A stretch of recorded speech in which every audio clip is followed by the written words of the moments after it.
Hello, everyone, and welcome to our weekly discussion series that's hosted by the Chaldean Cultural Center in collaboration with U of M, Detroit Center, Unique Voices in Films, and CMN TV. I'm your host, I'm Nemu. And we took October off because we had our big 20th anniversary gala, which was really incredible and fun. And I'm very happy that we are here again interviewing great guests. And today our guest is Mena Hannakachl. Hello, Mena. Hello, thanks for having me. So Mena is an undergraduate student majoring in professional and digital writing in the Department of Writing and Rhetoric at Oakland University, which is located here in Rochester, Michigan. She recently published a memoir essay titled What Chaldean Girls Are, in which she explores her cultural identity and discovers her voice as a progressive Chaldean girl.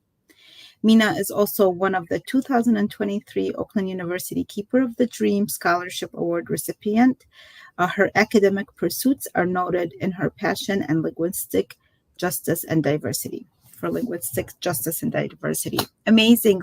Mena, I see you've been around quite a bit doing speaking engagements at Oakland University, so we're very happy to have you here to learn more about you and your essay, which I read over the weekend and really enjoyed. So let's just start out with where you were born and grew up, Mena. Yeah. So as I noted in my memoir, I was born in Iraq. I was born in 2001, and I left Iraq when I was 7. So my time in Iraq was very brief. It was only for a few years, and I don't remember much of it, but I will say that it was nothing but a beautiful childhood. I remember growing up with my siblings, and I remember briefly going to school, but because I left at age 7, I don't have a great recollection of my time in Iraq or Baghdad. What period was this? Did you experience any of the wars? Good question. So I do remember, the only thing that I remember is at some point, and I believe it was when I was 7, my parents kind of telling us that war was occurring and it was happening and we had to move. So I remember, like, I have memories of, if you want to call them like army or military outside of our house, maybe surrounding the area. But I never really felt unsafe. I remember kind of conversations among my parents that bad people or bad guys are around. But and then I remember shortly after being in Dubai, which is the United Arab Emirates, at age 7. So it was very brief, and I don't have a lot of memories in Iraq, unfortunately. But all I remember that it was a good childhood. So that was the 2003 war. Is that what you're indicating? Was that the 2003 war? Okay. Yes. So then you go to Dubai, and what was that experience like? Yeah, so I often joke and say Dubai is my favorite place, and the country is what I call home. When I think of back to my childhood and my upbringing, I think of the country. I grew up in Dubai. I went to elementary school, middle school, and I left when I was 13. So my time in the UAE was nothing but amazing. As I mentioned in my memoir, my whole community, my world was Arab. I spoke Arabic every day. My school, we spoke Arabic. Even though I'm Christian, my church, they were all Lebanese and Syrian. And one thing that's really interesting when I tell people, I never met a Chaldean person in my time in the UAE, besides my family, of course. So I got to learn the language. But the interesting thing, and I'm really thankful for my parents for teaching me Chaldean at home. So although I was ethnically Chaldean, I was speaking Chaldean at home with my siblings and with my parents. I was speaking Arabic. I was learning Arabic in school. My friends were all Arabs. I had a lot of Syrians and Lebanese friends. And that's why I often brag and say that I know all the dialects and different accents, because I grew up around people from different nationalities and different backgrounds. And yeah, at age 13, I vividly remember a conversation that we were granted the green card after a 13-year wait, and we were going to move to the US.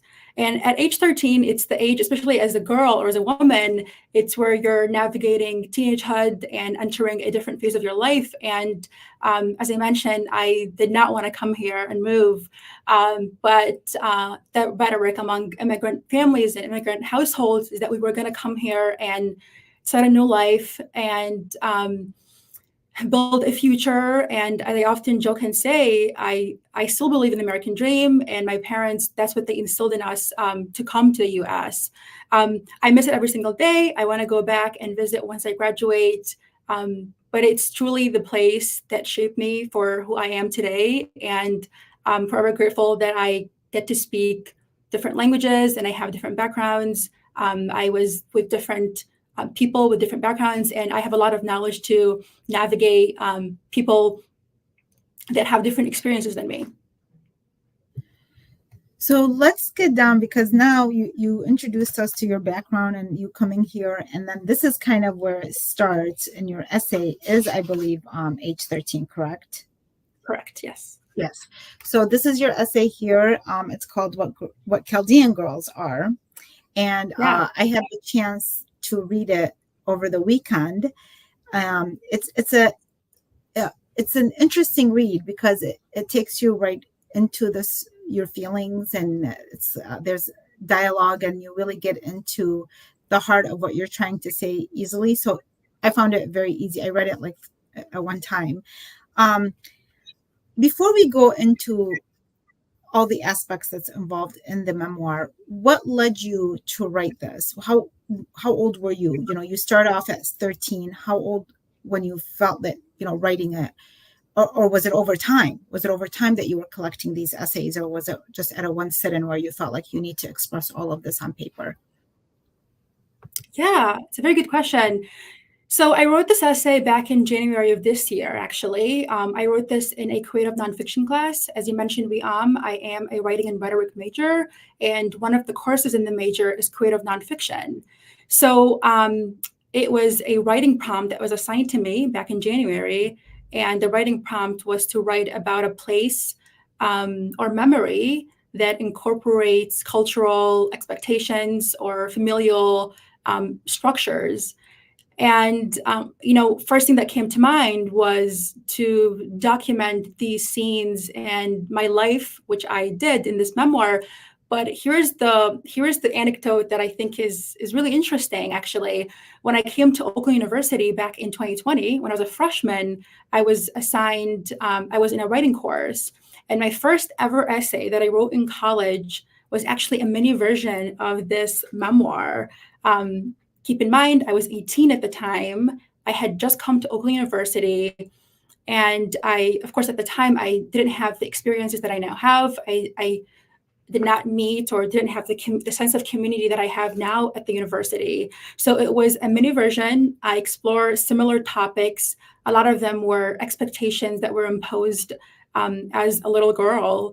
And my narrative was validated by my professor and my peers.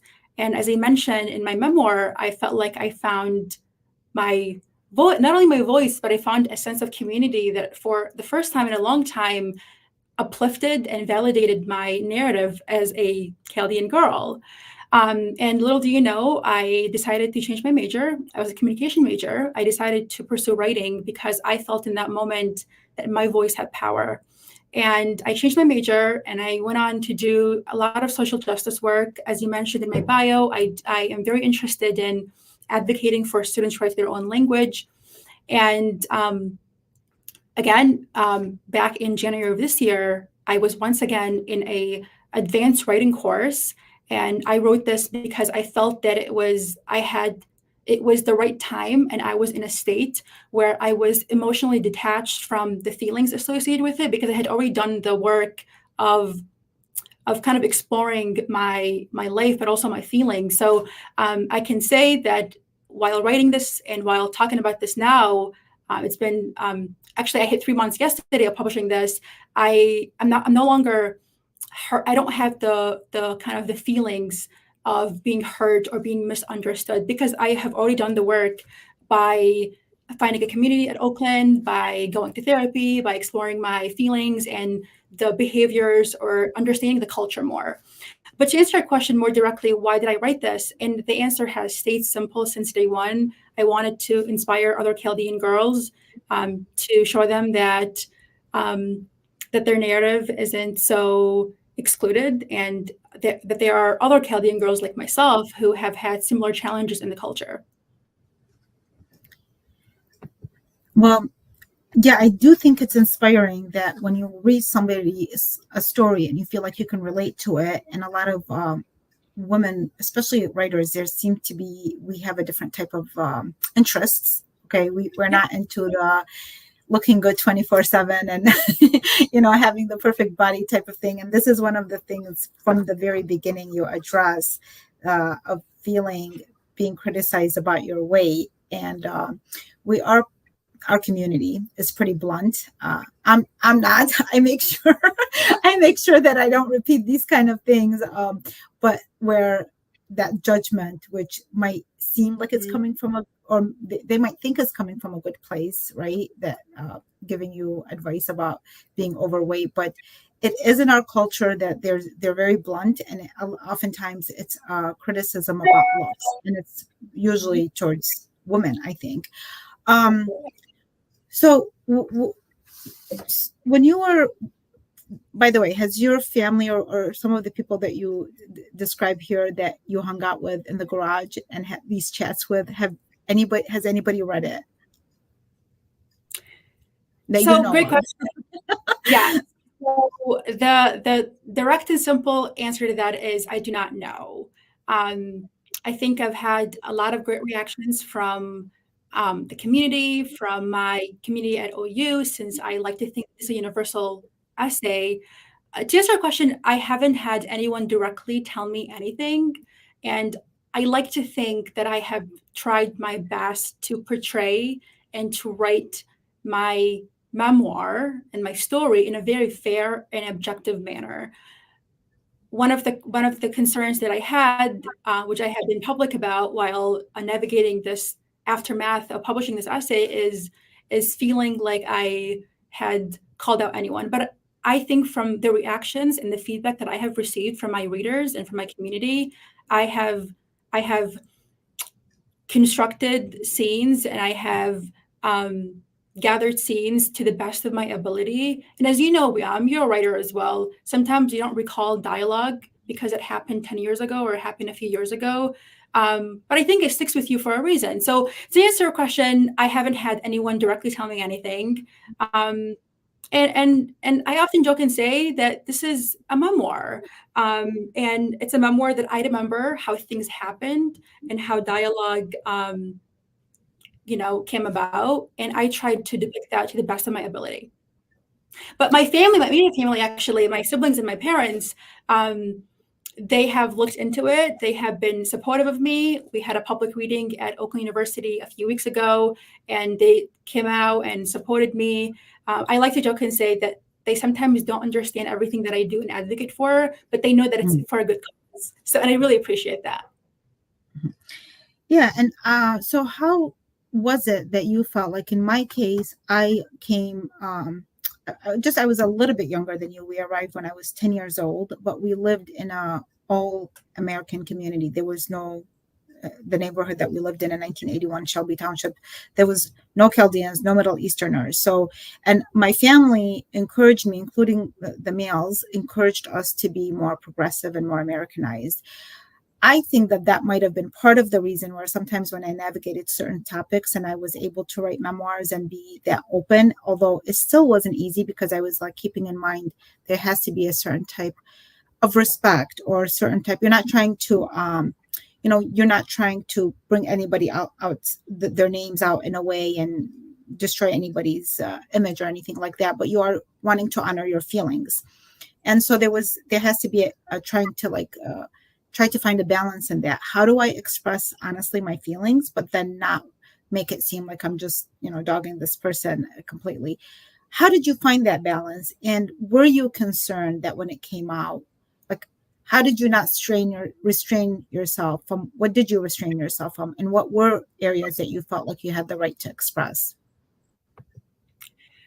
Yeah, and in memoir writing, this is often the huge challenge or the biggest challenge is how do I tell my story fairly and objectively without making it about my characters? And one thing that I've openly said is this isn't about my characters. This isn't about anyone else but me. And after all, it's a memoir. It's a personal essay about my life. So the way that I navigated this is, of course, to make sure that I was fair in the way that I reacted as well. One thing that I really wanted to make sure is to not sugarcoat my own reactions. As you read, there were scenes and there was dialogue where I was angry and I had lashed out and I expressed my feelings accurately. And I think that was more than fair to do because while navigating, as I call this, border culture crisis, I also wasn't perfect in the way that I had reacted to comments and to behaviors I didn't understand. But now looking back at this and writing this, I think I was able to put language and make sense out of it. And I tried my best to give context to the culture. For example, the expectations and behaviors that women are often subjected in kind of subjected to.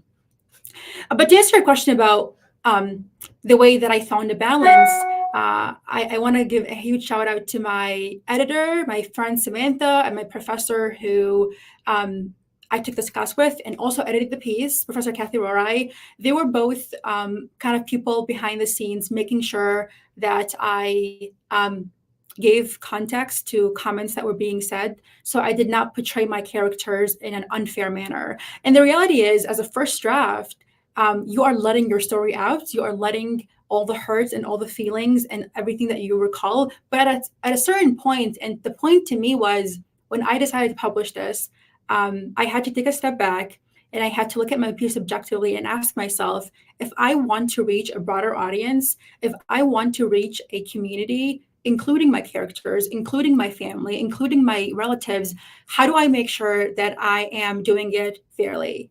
And I think through the editing process and through getting feedback from my editors, I was able to make sure that I am the main character and that they are only supporting characters that are validating and that are driving this piece. And I think I still haven't found the right answer for myself to navigate the conflicting feelings of writing about people who are in your circle, who are family, who are relatives. But to kind of wrap this up, I think to me, I felt compelled to put my story out there. I had a lingering feeling inside of me that this story was going to help at least a few girls. And little do I know, it has reached so many Chaldean girls that have expressed, and I wrote them down, so I'm very, very fair and accurate. I had many girls tell me that it felt like you had written my story growing up as a Chaldean girl.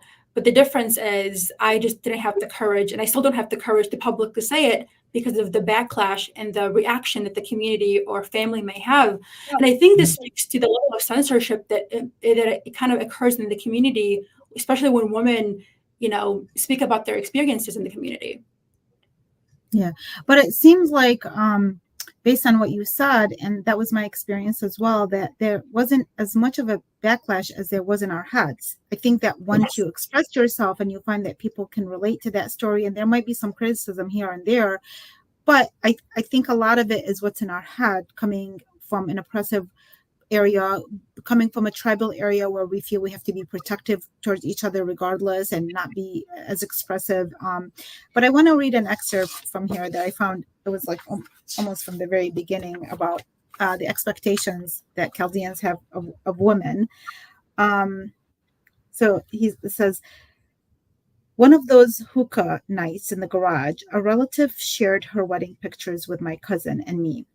I noted immediately that all of the females in the wedding party all looked identical, skinny, young, with their light skin and tight dresses.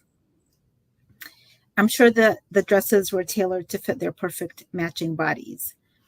But the not well, I thought it was kind of humorous, and I'll tell you why. And then the next page it says that I guess the bride said to you, "You would have been my bridesmaid if you were skinny, but I only chose skinny girls to have my wedding pictures turn out perfect."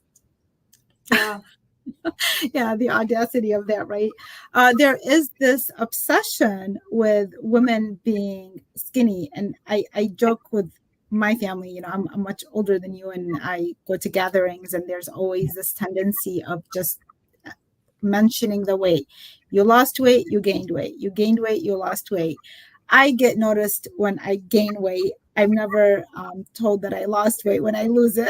So I'm always like, okay, well, and I barely fluctuate between just certain amount, like not something big. And so I just let it go. But I thought that no documentation shows that this is something that I know is from many years ago, and it still exists, where we have to, even if you see the same people weekly, there's that tendency just to talk about the outer appearance, to the point where I think we miss a lot of the beautiful and goodness that we have. I think our culture is amazing. I think our people are amazing. I had to, through my writing journey, heal so many things that I felt about my own community, and end up on the other side learning, like, wow, we have an amazing culture. We have an amazing, our people are amazing in the way that they operate, how our moms ran the household and did this, and their faith. And there was so many of the good things that I saw, that I think sometimes, and the focus on the materialistic aspects, of our homes, the sizes of our homes, the sizes of our weddings, the sizes of everything, and the sizes of us as human beings, how we look, whether it's our nose, whether it's our body, whatever it may be, takes away from the opportunity to know one another on an intimate level. And the problem comes is that when you are meeting in the garage, as you said, what could become something of an intimate experience, and we meet a lot, we gather a lot, started becoming for you so suffocating, rather than feeling like this is somewhere where I can connect and then just let myself be and be myself. It was creating the opposite effect for you. And I think for probably a lot of girls might feel the same way. Yeah, absolutely. I'm so glad you brought up the theme of, or the ideas of body and materialism in the culture. I do want to make a quick comment about comments that were made about my body, and just to make you laugh a little bit.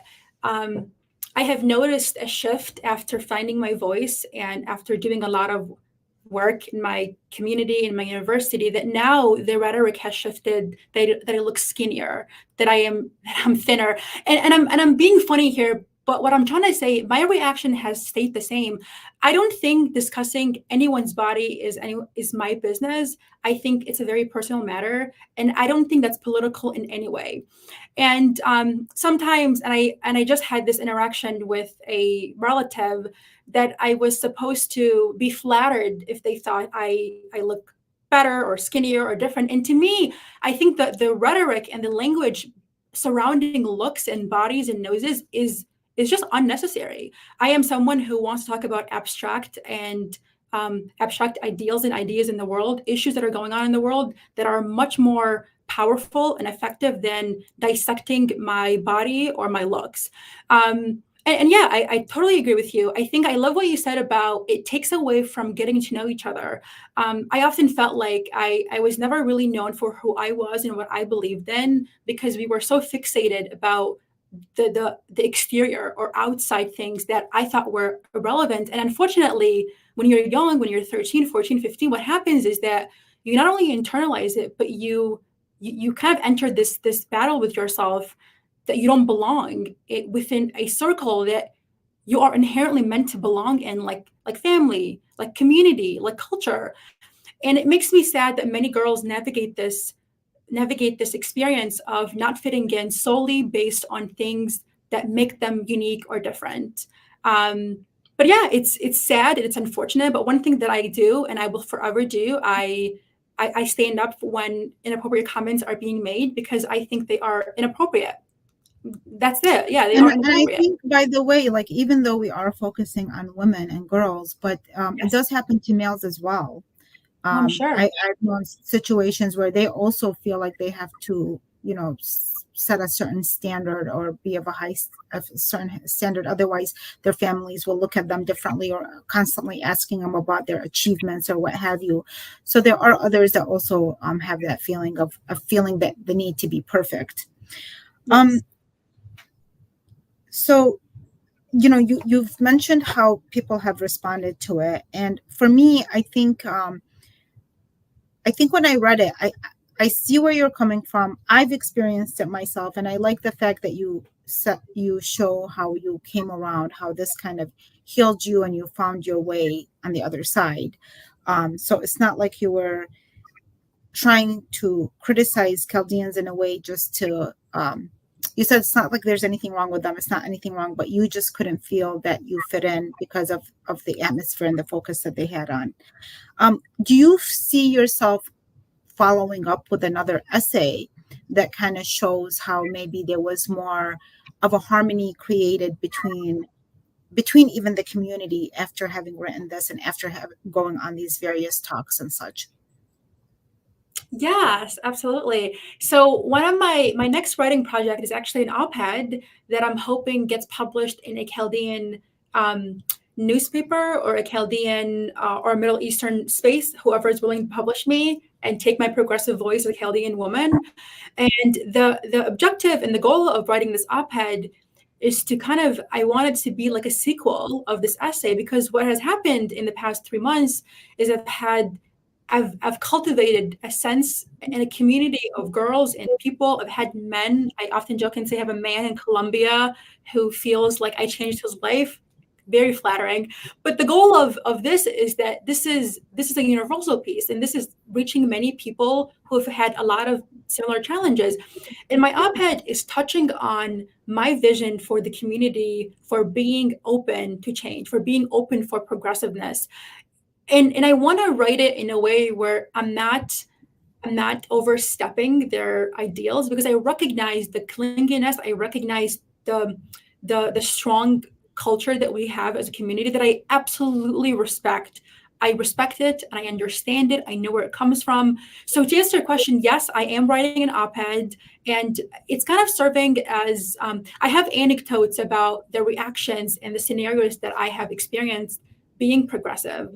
Um, this is going to make you laugh, but I recently had a man who admired my work, and he said to me, um, although I admire your work and I respect your work, I think you're going to eventually end up being married and have children. So don't you think that this is somewhat going to waste, or it's not going to translate in the future? And That is pretty funny, actually. I don't laugh at that. I do want to note that this happened on my university campus. I also want to know it's a Chaldean man. I'm sharing this very funny story to tell you that I can't escape comments, even when I'm doing amazing social justice work on my campus. So yeah, Oh yeah, this is you're never gonna finish with those comments. absolutely, it's an ongoing journey that I have to always navigate. And I recently gave a talk at my university, and I said, I think what's happening for me now is I'm learning to coexist in both worlds without choosing any sides. One thing that I thought was happening when I was growing up in the States the past 7 years or 8 years is that it almost felt like I had to be choosing sides, right? There's a line, am I Arab, am I Chaldean, am I American? All these intersectional and all these layered racial identities complicate the way that people perceive you and the way that you perceive yourself. That's just one of the anecdotes that I mentioned in this op-ed to kind Well, of this is illustrate. right. Yeah, to Yeah, kind this whole over identifying, I think that is very, very problematic. I think it just puts more pressure to try it in a culture. I think the nice thing about being in America is this sense of individuality, that you can honor your individuality as well as the other components around you. And I think over identifying, you become a label. yeah, So me, I stay away. I I say things out of respect of my ancestry and where I come from. Of course, I'm going to acknowledge that and always will. But I am an individual at the end of the day, and I don't like to put myself in labels that stop me from experiencing other cultures and even other religions, looking at how they operate, what's their history. I just think you really have to know yourself as an individual in order to honor others. Um, with that, I know you're going to be doing amazing things, and I look forward to your future writings. But what do you see yourself doing? Some of the other things, like 5 to 10 years from now, where do you see yourself? Yeah. So I am a senior and I graduate in May, which is coming up. And I am so sad to leave this amazing community on campus. So my plan is going to law school.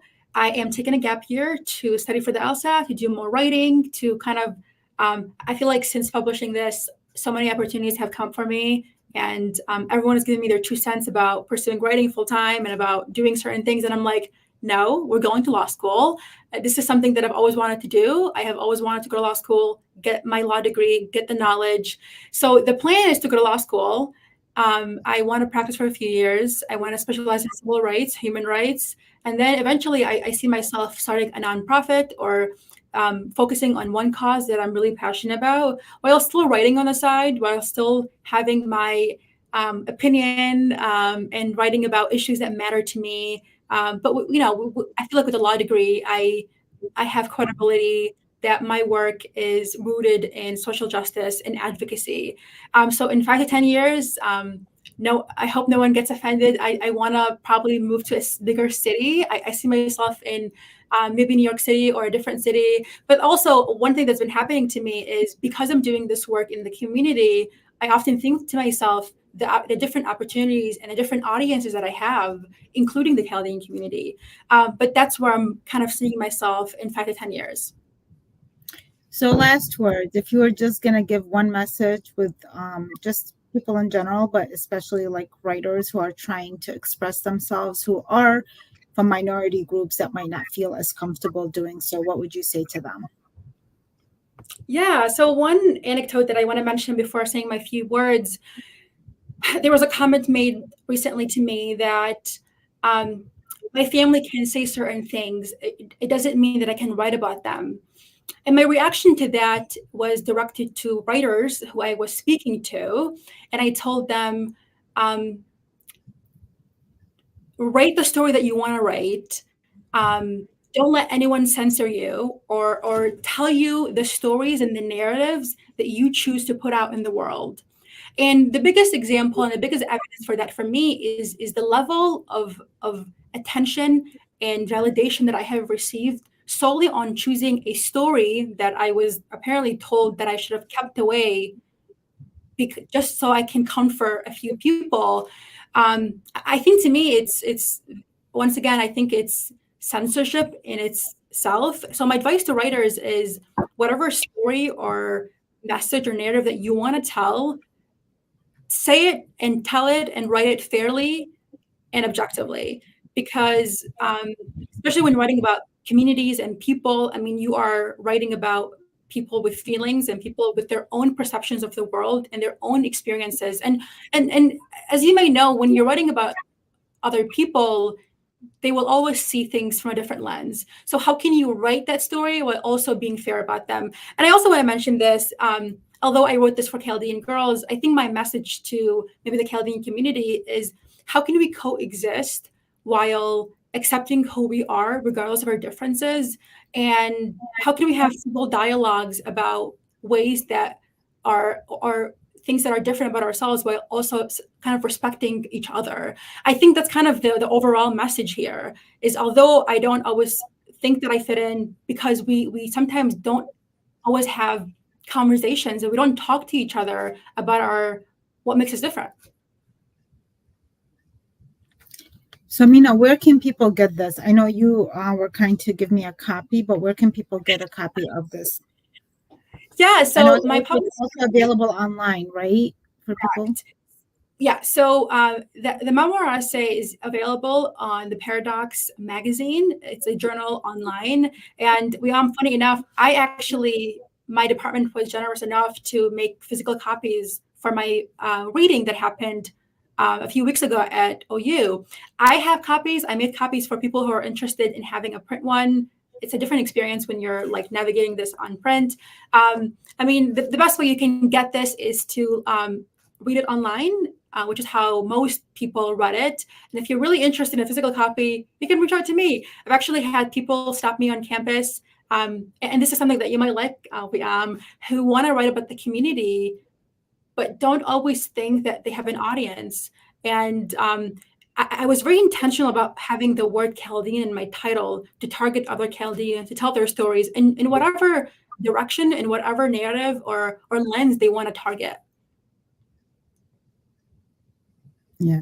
No, I am glad. I'm happy that you said the title, because it's specifically, it's an identity that we sometimes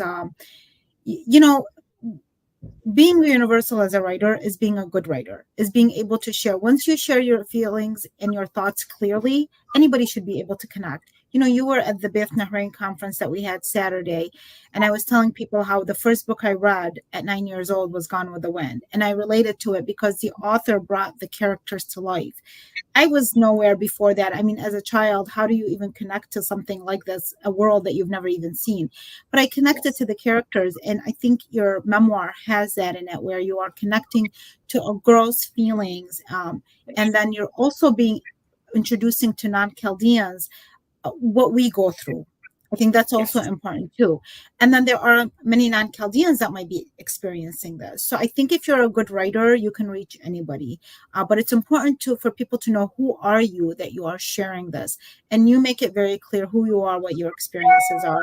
And I do look forward to reading more of your materials in the future. I do like your honesty, and it does take bravery and courage to share these things. I think it's healing. It's also is a kind of a service to others who are reading and feeling like, you know what, I'm not so awkward as people make me out to be. There's nothing wrong with me. There's nothing wrong. I might be the black sheep of the family, but that's okay. There's nothing wrong. I'll find my own group in my own way. Yeah.